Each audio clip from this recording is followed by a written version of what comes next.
Snowball Farm by Angel Studios. And like the thumbnail, I made it shitty on purpose. I also didn't record proper audio for this video, because this movie doesn't deserve it. I'm gonna really be using a script either, just some notes I took. Also, I'm not gonna do my usual brain bang for this, so get used to sitting at the thumbnail for however long this video is gonna be. Legit question for Angel Studios. Why this movie? Legit answer from Angel Studios. Fuck George Orwell, give us your money. Also, seeing their defense for this movie, and all I have to ask is, how big a bunch of thin-skinned pussies do you have to be so that a whole bunch of nobodies online hurt your feelings this bad? I legit hate you, Angel Studios strawman lady. I knew where you lived, I would legit walk Mr. Pringles by your house every morning and not pick up after him. It's a movie about talking animals. It's not supposed to be good. It's for kids! Shit, you hear that, Peter Jackson? I guess that means kids can watch Meet the Feebles. This movie was directed by Andy Serkis. Like, I have...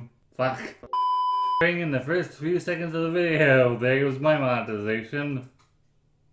What am I talking about? No one pays me to make these videos. Hey, this movie was directed by Andy Serkis, like I am aware of, but never seen anything from. And I guess you would have to be a clown to think that this movie was a good idea. So we're in a minute into this video, and you've probably realized I haven't actually talked about the movie yet. So, let's start, shall we? It's been, I don't know how long since I've been in a movie theater, and I gotta say, for a movie aimed at kids, surprisingly empty. It's like one of 4 people in that theater, and all of them were adults. Sad. But not in a grown adult goes to see a kid movie sad. More there, Rachel Zegler went to the premiere of the Snow White remake sad. I'd feel bad for her if the bitch wasn't an admitted narcissist. My favorite part of the movie was the first 3 straight minutes of premieres and commercials. So the movie finally starts, and it's narrated by Woody Harrelson, who also voices Boxer the Horse. Boxer is important. Also Pig, voiced by Mad Anastasia, who is the opening narration is trying to convince us as the main character. Then introduce a Seth Rogen pig, who has a laugh that makes me question if he's mentally challenged. The character, not Seth Rogen. The Vern Cock plays a female pig named Snowball, which is not because she's obviously the darkest colored pig in the cat. Is that a racist? Is that a racist thing to say? Why would you call an animal Snowball? Why would you call an animal Snowball if they weren't white or had white on them? Is it just me or does anyone else think she sounds like an angry lesbian? To start the film, an entire farm of animals being sold to the slaughterhouse because the farmer couldn't pay the bank, and I'm just really confused. The pigs, sheep, cows, and chickens I get, but do people really eat chicken? But do people really eat? But do people really eat? But do people really eat? But do people really eat goat? But do people really eat goat and donkey meat? Seth Rogen pig also shakes his ass and shouts, "They want all this deliciousness!" If you thought that was funny, you're dumb and don't know what actual comedy is. I'm sorry you had to find out through this terrible YouTube video. Disclaimer, I'm not sorry at all. Snowball motivates the animals into rebelling and they chase the people off the farm to this really obnoxious pop song that I'm not gonna look up to see if it was a pre-existing thing. At this point that I seriously considered walking out of the theater and demanding my $4 back. I'd use it on something of actual substance, like being able to eat for the month. I decided to stick it out because why the fuck not? The plan was witnessed by a drone named after a raven from the book, owned by female Elon Musk. You can tell she's the bad guy of the movie because she's ugly. And hot people can't possibly be evil. I'm gonna be honest, I could probably just read the whole Wikipedia article for you, but that wouldn't be an authentic experience for either of us. Plus, Wikipedia itself doesn't seem to be all that interested in the movie, since the synopsis is like only 4 paragraphs long. The animals enter the farmhouse, Snowball answering Seth Rogen pig's question about what that table smells with, man stink, just furthering my suspicion that she's a lesbian. It makes a rule that no one should go into the house, but not before a sheep gets sheared with a weed whacker, solely for the reason that he doesn't resemble all the other sheep models. And this sheep, by the way, he starts to think for himself throughout the movie, which goes completely against their narrative in the book, where the sheep represent the mindlessly social conforming populace of insert country here. Seth Rogen pig tries to get Dustin, an innocent pig, to drink more than his fair share of milk, and then he farts, completely summing up my feelings towards this movie. Things going planned until Snowball tries to talk to the other animals about how water wheel could give them electricity, and Seth Rogen pig just repeatedly interrupts her saying how boring that idea is. I want to talk a movie. Whenever you take stuff from the book, you just make me want to fall asleep. And then when you make Seth Rogen pick a tool, you make me want to mentally check out because I can feel my brain cells dying. The animals laugh at Snowball, thus confirming they deserve to get eaten. And then Seth Rogen pig reveals that Snowball broke her own rule about going in. And then Seth Rogen pig And then Seth Rogen Pig reveals that Snowball broke her own rule about going into the house. And then Seth Rogen Pig reveals that Snowball broke her own rule against going into the house and has a pair of scary looking dogs sent her away on vacation. Narrator Horse telling us that was the last time anyone ever saw her. I wonder what happened. Anchor tells the pigs that if they want to keep the house, they need money. So the pigs hold this big fair thingy where animals sell videos and eggs to humans, and everyone's happy. Except Elon Musk lady, because she really wants that pig land. All the pigs go to the mall, and a guy is surprised to hear original character Pig talk, even though there's absolutely no reason he should be able to talk. Find out Pizza Movie Pig has a crush on Jeanette Girl Pig, after being encouraged by Napoleon and after being encouraged by Seth Rogen Pig, approaches her and calls her babe, and I die on the inside hoping that this isn't a reference to an actually good movie with a pig in it. Seth Rogen Pig sees a Cybertruck, and like anyone who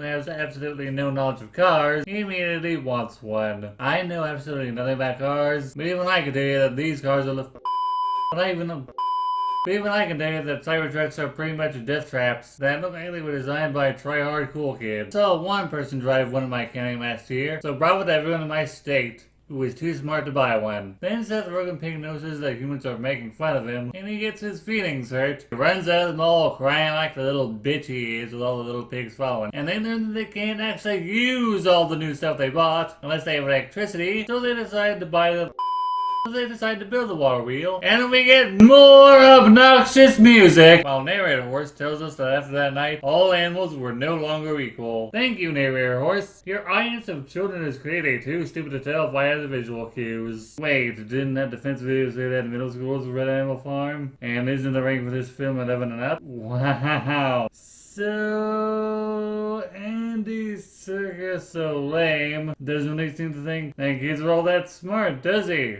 And maybe I could be remembering things out of order, but does anyone who's watched the movie and is currently watching this video actually care? So because the humans hurt his feelings, Seth Rogen Pig says the pigs have to walk upright so the humans will respect them. But MC Pig says that goes against all of Snowball's original rules. They don't ever get mentioned because they were in the book. Seth Rogen Pig says he's misremembering. Then all the pigs start stumbling around before they can properly walk on 2 feet, and a chicken poops out her egg when she sees the pigs walking on their hind legs. Because that's comedy. Later Seth Rogen Pig starts wearing clothes and driving the car he wanted because they were gifts from Elon Musk, who makes creepy comments about wanting to get the chicks in this movie. Pigs throw another party with more obnoxious music, with Musk as their guest. And Leventus Pig becomes disappointed in Bella Pig for breaking into one of Snowball's rules and leaves the farmhouse to go live with the other animals. By the way, whenever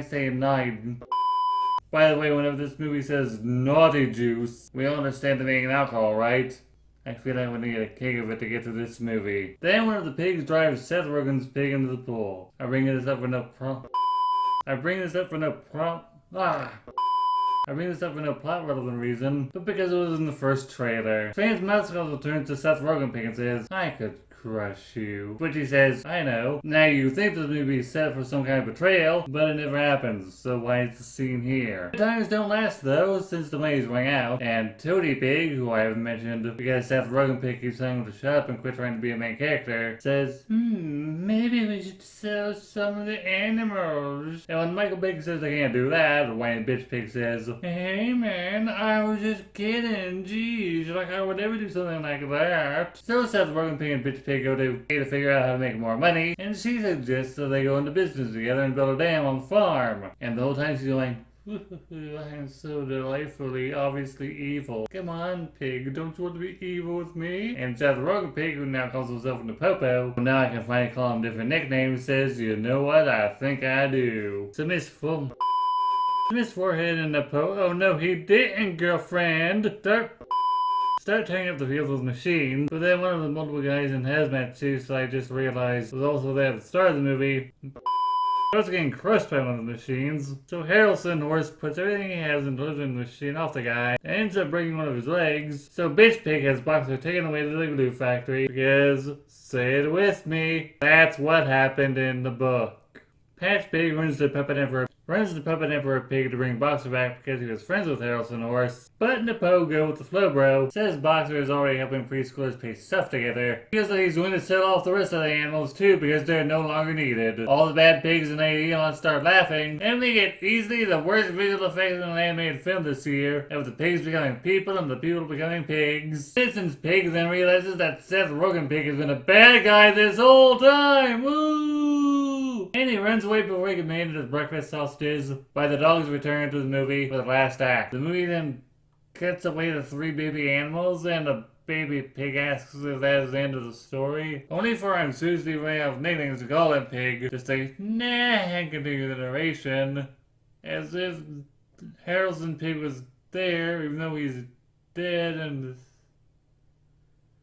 this movie confuses me. Insert nickname here, Pig, then meets up with hashtag not all pigs Pig, and all the other animal caterers I don't have a reason to care about, and tells them that they need to embarrass Nepo Gogurt, and that will somehow defeat him. At the damn presentation, the Poplar's Penguins delivers the line, all animals are equal, but some animals are more equal than others. But this scene completely misses the point of saying that, because he's delivering the line to a crowd of the guys in hazmat suits, rather than animals he's managed to have authority over, thus getting in the way of that quote. Anyways, it's time for the movie to end because I don't want to talk about it anymore. So the dam explodes and all the bad guys drown, and all the protagonists get a happy ending they didn't earn. Angel Studios should redo an adaptation of One for Sorrow, Two for Joy by Clive Woodall, because it's got talking birds in it.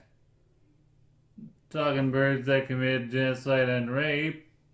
But it's got talking animals, so it's okay for kids. The words of Kermit the Frog, do it, pussies. This movie is every flavor of failure wrapped in a torpedo of also failure. Also perfectly represents politics in America now. Talks a lot, but says absolutely nothing of substance. So Angel Studios, because I know you care way too much about what new names I think of this movie. This has been my YouTube video saying how bad it is. If anyone would like for me to review the actual book, help give this video maybe over 100 views and maybe over 10 likes, and I'll do it.